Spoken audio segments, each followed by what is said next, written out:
I love you गुरु जी। अयोध्या में रामोत्सव चल रहा है और इस मौके पर आध्यात्मिक गुरु श्री श्री रविशंकर जी महाराज भी पहुंचे हैं, प्राण प्रतिष्ठा में शामिल होंगे। गुरुदेव, आपने राम मंदिर आंदोलन के हर दौर को देखा है और उस दौर के आप साक्षी रहे हैं जब कोर्ट के फैसले से पहले संवाद की बात कही गई थी, उस संवाद में आप थे। अब ये परिणति हो रही तो कैसा अनुभव है?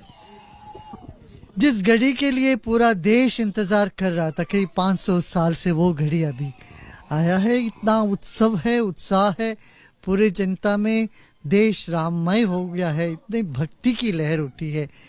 ये बहुत एक कलयुग में ऐसा समय सतयुग को लेके आया है। इस वक्त हर कोई इतिहास को समझना चाहता है। कार सेवक अपना अनुभव बता रहे हैं, जब आप संवाद की प्रक्रिया में कोशिश कर रहे थे कि समाधान से रास्ता सुलझे, क्या बातें उस वक्त होती थी और समाधान क्यों नहीं निकल पाए? उस मध्यस्थ की वजह से ही तो एक शांति फैली, समझ आया दोनों पक्ष में, एक सौहार्द का एक वातावरण उत्पन्न हुआ। फिर 5 एकड़ उस दूसरे समुदाय को भी मिला। ये सब उसी के कारण से हुआ। जो अयोध्या का विकास हो रहा है, आपको लग रहा है कि अब त्रेता? मोदी जी की जो विजन है बहुत सराहनीय है और योगी जी ने इसको कार्यान्वित किया है। क्या अयोध्या नगरी था, मैं 8 महीने लगातार इस नगरी में आता रहा हूँ, मगर आज आया हूँ तो जमीन आसमान की फर्क। महर्षि, आप पूरे दुनिया को सनातन से जोड़ते हैं, दुनिया में क्या प्रतिक्रियाएं मिल रही हैं राम मंदिर को लेकर? नहीं, सब में ये उत्साह है, सब इस घड़ी की इंतजार में है। अब पूरी दुनिया आएगी यहाँ श्री राम जी की कृपा पात्र करने। आखिरी प्रश्न, जो लोग नहीं आना चाह रहे हैं, क्या उन्हें आना चाहिए? कुछ राजनीति हो गई है? नहीं, सब आएंगे, क्यों नहीं? प्राण प्रतिष्ठा क्या है? क्या 22 जनवरी को प्राण प्रतिष्ठा के नियमों का पालन हो रहा है? क्या अधूरे मंदिर में, अर्धनिर्मित मंदिर जिसे कहा जा रहा है, उसमें प्राण प्रतिष्ठा जो हो रहा है उसको आप किस तरह से देखते हैं? नमस्कार। अभी जो हो रहा है वो विधिवत हो रहा है। मैं दावे के साथ कह सकता हूं, जितने हमारे आगम शास्त्र है उसके विधि विधान को नज़र में रखते हुए ये काम हो रही है।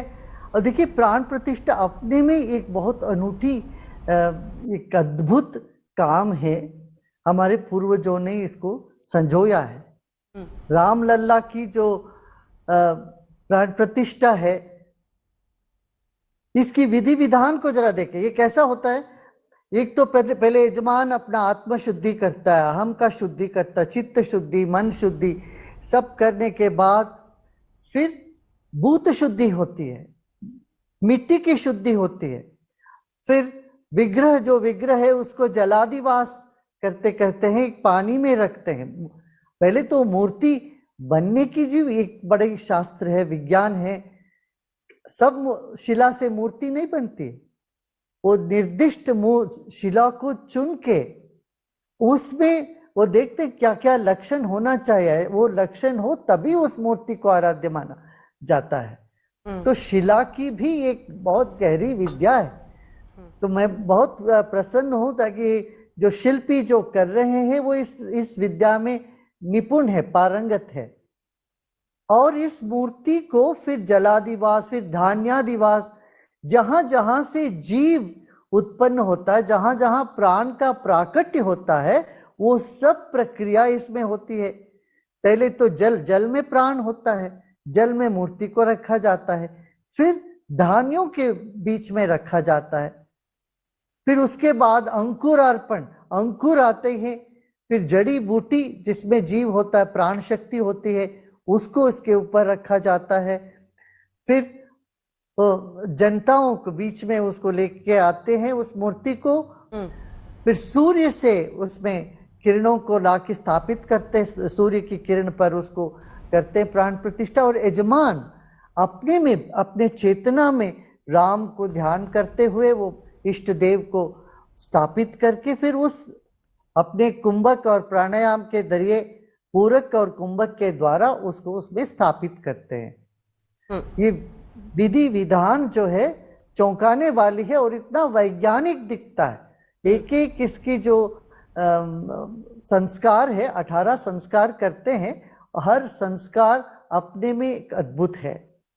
और ये सब हो रहा है। जहां तक ये बात हुई अधूरे मंदिर में कर सकते हैं क्या?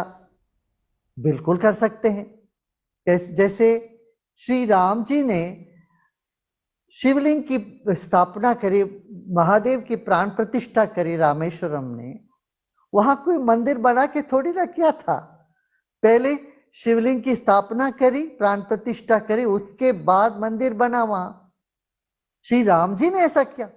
और ऐसा ही आप देखेंगे देश भर में, बद्रिकाश्रम में देखिए, बद्रीनाथ में पहले मूर्ति की स्थापना हुई, बाद में राजा महाराजों ने वहां मंदिर बनाई।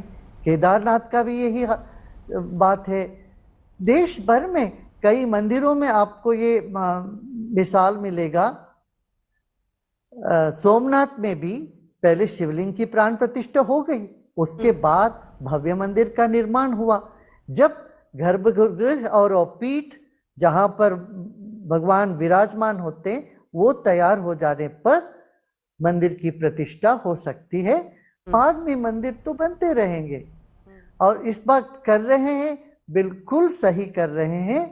और दूसरी बात है, हमारे प्रधानमंत्री जी कर रहे हैं, उन्हीं को करना चाहिए, वो कर भी रहे हैं।